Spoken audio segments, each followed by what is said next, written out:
Та бидний амьдралыг утга учиртай, баяр баясгалантай болгож байдаг чухал эрдэнэ бол хүүхдүүд.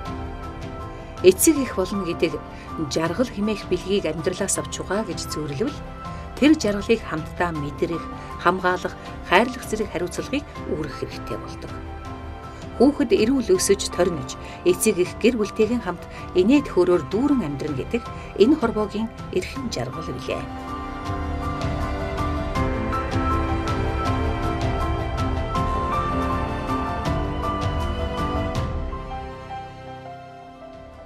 Та бид бүгдээрээ хүүхэд насыг дайрч өнгөрсөн. Тэгвэл хүүхэд нас гэж юу юм бэ? Бидний хүүхэд байхын хамгийн сайхан дурсамж чухам хэдийнээс эхэлдэг болохыг тодорхойлох хэрэгтэй болно. Улс орон бүр хүүхэд насыг тодорхойлох хязгаар нь харилцан адилгүй байдаг бөгөөд зарим нэг улс оронд 21 нас хүртэл хүн бүрийг хүүхэд гэж үздэг. Бие махбод өсөж сэтгэл санаа төлөвшөх хугацааг тэгээс 18 нас хүртэл гэж тооцдог. Үүнийг нэгдсэн үндэсний байгууллага хүлээн зөвшөөрч хүүхдийн эрхийн конвенцэд 18 нас хүртэл хүн бүрийг хүүхэд гинэ гэж заасан байдаг. Хүүхэд төрсөн цагаасаа эхлэн амьдрах, хамгаалуулах, хөгжих, оролцох гэсэн нийт 4 эрхийг эдлэх хэрэгтэй. Тэгвэл хүүхэд яагаад эрхээ эдлэх, яагаад хамгаалуулах ёстой вэ гэдэг асуултанд бидний бэлтгэсэн зураг нэвтрүүлэг хариулах болно. Аз жаргал гэж юу вэ? Аз жаргал гэдгийг хүүхдүүд бол хамгийн энгийнээр аав ээжтэйгэн байх, ам бүлээрэн байх, тогдож наадах, хүсэж мөрөөдсөн зүйлс нь биелж байхыг л одоо өөрөө би аз жаргалтай хүүхэд гэж хүүхдүүд маань төсөөлдөг. Ер нь хүүхэд хаана аз жаргалтай байдаг юм бэ гэдгийг одоо мэрэгжлийн хүмүүс хүүхдийн байгууллагын хувьд авч үзэх юм бол хүүхэд гэр бүлдээ л аз жаргалтай байдаг гэж. Гэр бүлд аз жаргалтай байдлыг бий болгох гэдэг асуудлаар их анхаарах хэрэгтэй болдог. Энэ нэгдүгээрт бол аав ээжийн харилцаа эерэг зөөлөн байх тухай асуудал байдаг. Хоёрдугаарт орон гэр нь тавтай, тухтай энэ байх асуудлыг бас чухалчилж үздэг. За гуравдугаарт хүүхдийн өөрийнх нь одоо хүсэж мөрөөдөж байгаа тэр бүх зүйлсийг одоо сонсдог, тэрийг нь дэмждэг ийм одоо илгэмсэг уур амьсгал байх асуудал. Энэ бүхэн бол хүүхэд гэр бүлдээ аз жаргалтай байх, гэр бүлийнхээ аз жаргалыг мэдрэх ийм боломжийг олгодог гэж ингэж хэлж болох юм л да.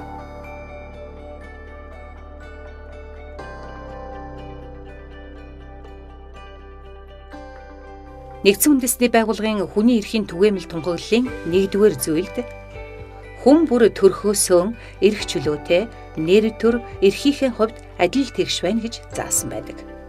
Яг үүнтэй адил хүүхэд бүр нас, хүйс, арьсны өнгө, шашин шүтлэг болон эрүүл мэндийн байдлаас болж ялгуурлан гадуурхагдaltaгүй эрхэн эдлэх ёстой.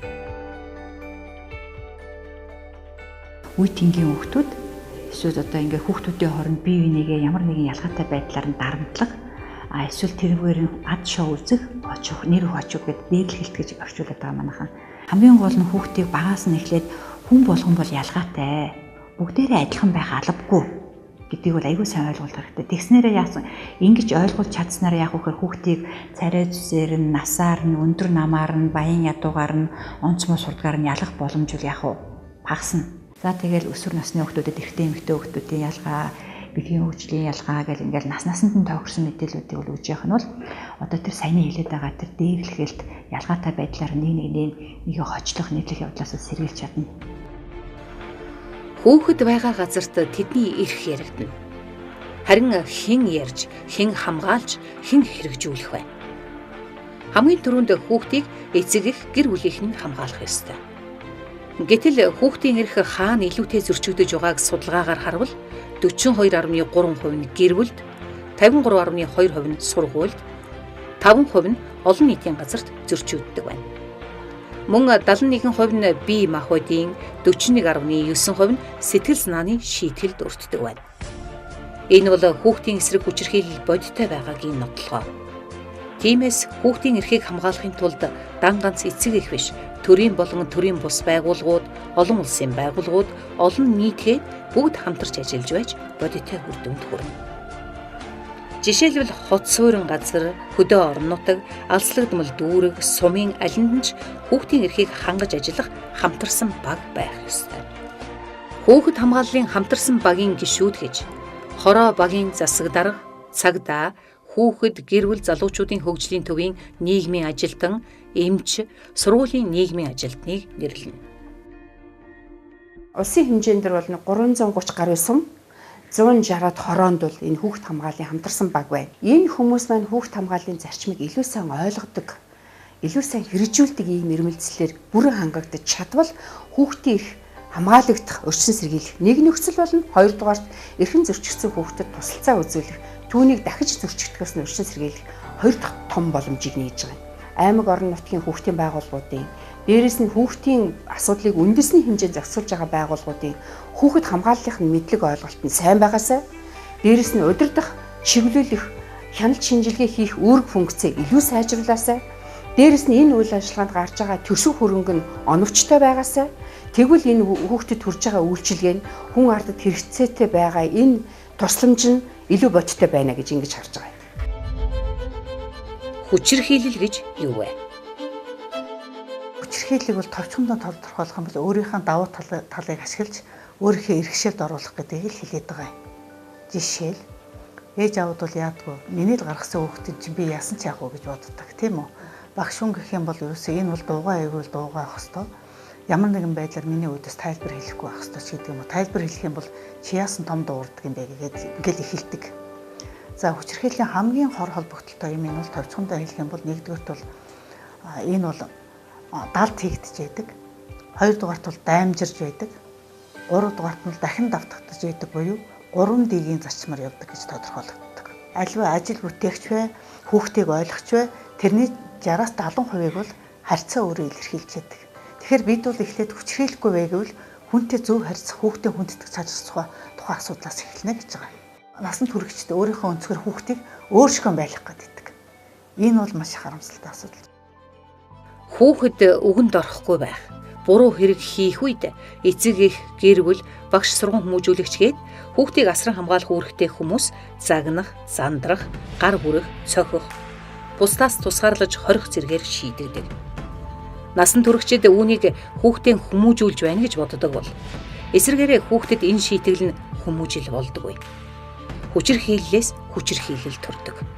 Тиймээс та хүүхэддээ хэрхэн яаж хандна, таны хүүхэд тийм л хүн болно.